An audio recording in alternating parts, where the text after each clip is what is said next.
सब लोग अपने प्रिय नेता श्री सुशील मोदी जी को श्रद्धांजलि देने के लिए यहाँ एकत्र आए हैं। सभी ने उनके जीवन से जुड़ी हुई यादें साझा की हैं और आगे भी हम सबको अन्य महानुभावों के द्वारा उनके बारे में जानकारी मिलेगी। मैं अपनी ओर से उन्हें श्रद्धा सुमन अर्पित करता हूँ और ईश्वर से प्रार्थना करता हूँ कि उनको अपने चरणों में स्थान दें। सुशील जी से मेरा संबंध जब मैं 10वीं कक्षा का विद्यार्थी था तब से है। जब उनके साथ हमारी मुलाकात हुई तो मैं एक युवा काल में स्कूल में पढ़ने वाला विद्यार्थी था और उस समय जयप्रकाश नारायण का आंदोलन की शुरुआत हुई थी और उससे कुछ पहले की बात है कि जब वो छात्र संघ का चुनाव लड़ने गए थे तो उस समय धारणा ये थी कि छात्र संघ का चुनाव वही लड़ता है जो कभी यूनिवर्सिटी में पास नहीं होता, एक डिसिप्लिन से दूसरे डिसिप्लिन में एडमिशन लेता है और लगातार यूनिवर्सिटी में रहता है, सुपर सीनियर हो जाता है और फिर वो चुनाव लड़ते रहते हैं। और इसके उदाहरण के रूप में उनके अध्यक्ष लालू जी थे जो इस उदाहरण को चरितार्थ करते थे। पहली बार कोई साइंस कॉलेज के पढ़ने वाला व्यक्ति, अच्छा पढ़ने वाला व्यक्ति, वह छात्र संघ का चुनाव लड़े, ये हमने अपनी आंखों से सुशील जी को देखा और सारी विद्यार्थी परिषद ने मेहनत की, वो जनरल सेक्रेटरी बने, बाद में उन्होंने लंबा अरसा।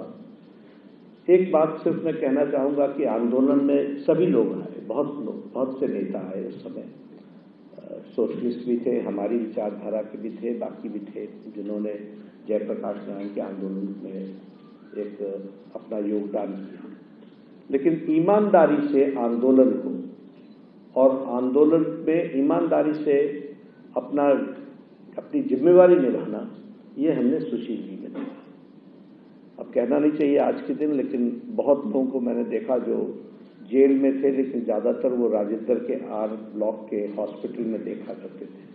लेकिन सुशील मोदी पूरे इमरजेंसी के दौरान जेल में रहे और उन्होंने वहाँ भी जेल के अंदर भी, जैसा अभी हरिंदर जी ने बताया कि कई बार आंदोलन किए और कई बार विषयों को लेकर के उन्होंने वहाँ भी अपनी बात को आगे रखा।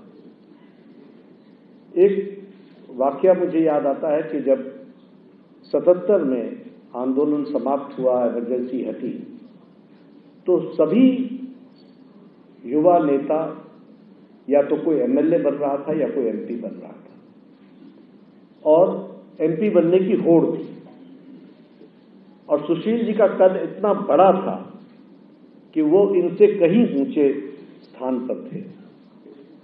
ऐसे में उन्होंने उस समय गोविंद जी की भी प्रेरणा मिली उनको और उन्होंने उस समय ये तय किया कि नहीं, न मैं एमपी बनूंगा, न मैं एमएलए बनूंगा, मैं छात्र जीवन में काम करूंगा। और फिर उन्होंने लंबा अरसा छात्र जीवन में गुजारा। ये उनका कमिटमेंट टू द कॉज के प्रति समर्पण और संगठन और विचारधारा के प्रति समर्पण हम लोग को साफ देखने को मिलता है। बाद में जब वो व्यक्तिगत जीवन में खड़े हो रहे थे तो जैसा हरिंदर जी ने बताया कि वो सार्वजनिक जीवन में आए और जिम्मेवारी दी गई इसलिए आए, नहीं तो वो अपने जीवन में अपने आप को साधारण व्यक्ति के रूप में आगे बढ़ने का प्रयास कर रहे थे। लेकिन पार्टी की आशा थी तो उन्होंने राजनीति में भी कदम रखा। जैसा अभी विनय जी बता रहे थे, बहुत अध्ययनशील थे और अध्ययनशील सिर्फ अर्थ के विषय में नहीं थे, सभी विषयों के बारे में उनकी बारीकी में जाना, उसको समझना, ये सुशील जी से हम सबको सीखना चाहिए राजनीतिक जीवन में। अगर ये हम कहें कि वो चलते फिरते रेफरेंस पॉइंट थे तो ये गलत नहीं होगा किसी भी विषय पर। जीएसटी में उनका बहुत बड़ा योगदान है, जीएसटी काउंसिल में, और जीएसटी काउंसिल में उन्होंने अपने कॉन्ट्रीब्यूशंस को दर्ज कराया जैसा हरवंश जी कह रहे थे कि उनके इंटरवेंशंस नीतियों में परिवर्तित करने में बहुत बड़ा योगदान रहा है। तो इसलिए अगर हम देखें तो एक सीरियस पॉलिटिकल स्टूडेंट के रूप में उन्होंने राजनीति को भी जिया और उसके गहराइयों में जाकर के सार्वजनिक जीवन में किस तरीके से अंतर आ सकता है, इसके लिए उन्होंने अपना जीवन लगाया। हम चुनाव समिति की बैठक में बैठते थे तो मैं हमेशा सुशील जी से पूछ लेता था, बताओ भाई इस कंस्टिट्यूंसी का क्या है। तो वो उसकी पूरी डेमोग्राफी, पूरा उसका चरित्र, क्या क्या है, क्या कमियां हैं, क्या मजबूतियां हैं, इतना गहन अध्ययन राजनीतिक तौर पर किसी भी कंस्टिट्यूंसी का देखा तो वह रेफरेंस पॉइंट सुशील मोदी थे। और बिहार में अगर आप देखें तो सारा बिहार को जानने वाले, घूमने वाले और कार्यकर्ताओं को नाम से पहचानने वाले हमारे नेतृत्व में बिहार में एक अकेली शख्सियत थे। उनका कंट्रीब्यूशन राज्यसभा में बहुत रहा, डिप्टी चीफ मिनिस्टर के रूप में रहा। बिहार को फिर से वापस पटरी पर लाने में और डेवलपमेंट के दृष्टि से उसको खड़ा करने में और उसकी फाइनेंशियल डिसिप्लिन को लाने में उसमें सुशील मोदी जी का बहुत बड़ा योगदान है।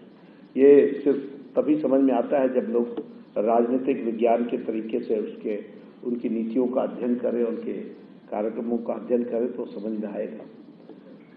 हम सब लोगों को वो असामयिक छोड़ गए। ये समय नहीं था उनका जाने का, ये समय था उनका कंट्रीब्यूशन करने का, लेकिन ईश्वर ने उन्हें हम सबसे छीन लिया। मैं ईश्वर से यही प्रार्थना करता हूं कि अपने चरणों में उनको स्थान दे, उनके परिवार को ताकत मिले। बहुआयामी व्यक्तित्व के धनी थे। हम सब लोगों को लंबे समय उनके साथ काम करने का ही मौका मिला और प्रेरणा मिली। हम सब लोग उनको श्रद्धांजलि भी देते हैं। ईश्वर को